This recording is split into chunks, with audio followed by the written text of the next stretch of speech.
Hello, my name is Nama Ilo, and I'm a manager at Logarithm, and I will be going over the document Logarithm's Life of a Log Guide. This document helps explain how sources are brought into the system and into the different databases and what those different databases are used for. Let's go ahead and begin. First, we start with your environment. All the different sources that exist at your location as far as host, endpoint monitoring systems, even network and security logs. All those devices, what we use is the system monitor agents to go ahead and tell those log sources to send their logs to the log manager. And we use collectors to do that remotely and system monitors to do that locally. After the logs are sent to the log manager will then receive them. After he receives them, he does the very important job of processing. Processing is one of the big jobs that Logarithm does. It's actually taking all the raw logs that it's been received and pulling out searchable content out of that raw log, such as username, date, time. All these are set up and pulled out into what we call metadata fields. Those metadata fields are then able to be searched, alerted, and reported on. You'll notice that the processing actually starts with the an arrow, a single arrow here, and it actually then goes to multiple arrows here. And that's because the system is actually, by default, taking your one raw log and splitting it up into 4 different databases.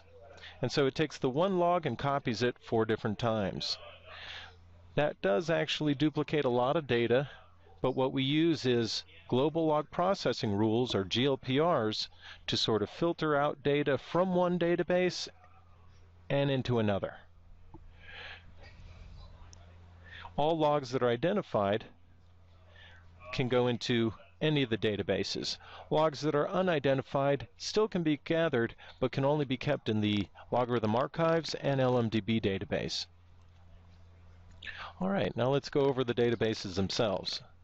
You have multiple databases, and each one has a different function. You'll notice that we'll start with the events database, and you'll notice that there are, in the events insert rate, there are 2 different arrows. One arrow coming from the MPE itself, and then the other coming from the AI engine. The logs coming from the MPE into the events database are actually being considered an event based solely on their MPE values. For example, if there is an attack from an antivirus, a log might come in and have a metadata value of well, maybe a classification as one of its metadata values of attack or breach. Those sort of things kind of tell us that that is something happened that's alarming, and that actually is an event that goes into the events database. What will not go into the events database, however, are items such as your login failures. A login failure by itself doesn't tell us a whole lot, but when logs go through the AI engine actually is looking for all logs that are identified, and he's looking for specific scenarios that you can construct to go ahead and be created as an event.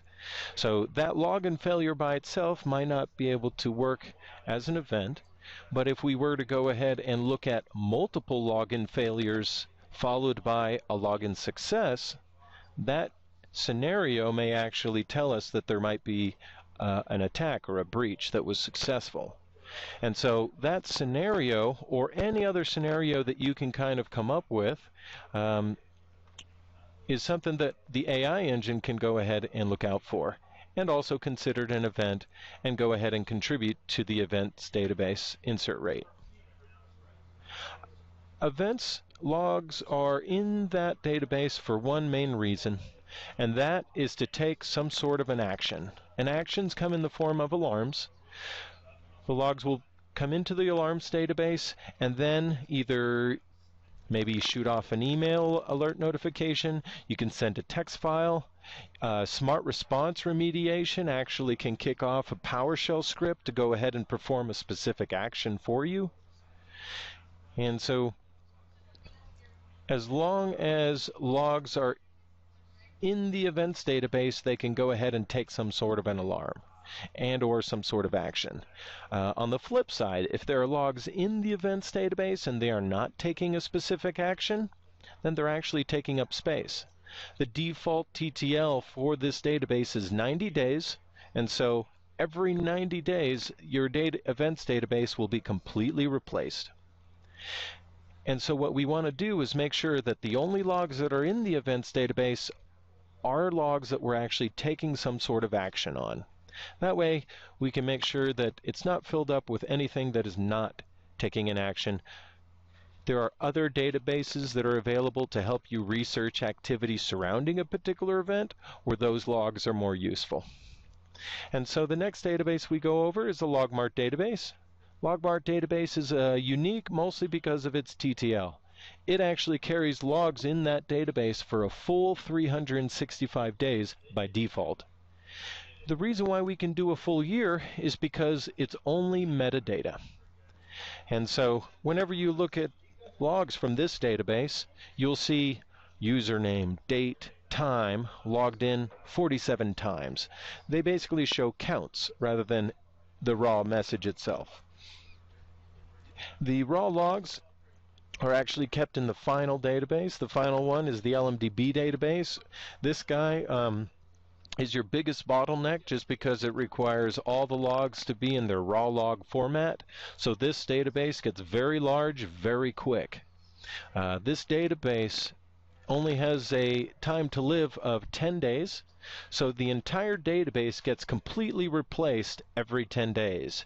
And so a good way to think about this database is any logs that are in that database and you are not researching them every 10 days, then you know what? It's something you probably don't need in there. And you want to keep this database free of chatty sources that aren't giving you all the information you need, and it's not something you're researching, because those are just taking up space for the logs that you actually do research. And the reason why you can make changes to any of these databases as far as their TTL and what goes into them is because at the same time, all your logs are going to your archives. And so they go to the inactive archive folders and they stay there for as long as you keep them. Anytime you need that data back, you just use the second look wizard to restore that data into the LRDB database. And just like that, it's another database you can use to go ahead and do forensics on. And that database is actually a manual removal, and it does actually never get deleted unless you actually do it yourself. And that basically is your logarithms platform in a nutshell. I hope you've enjoyed this presentation. Thank you.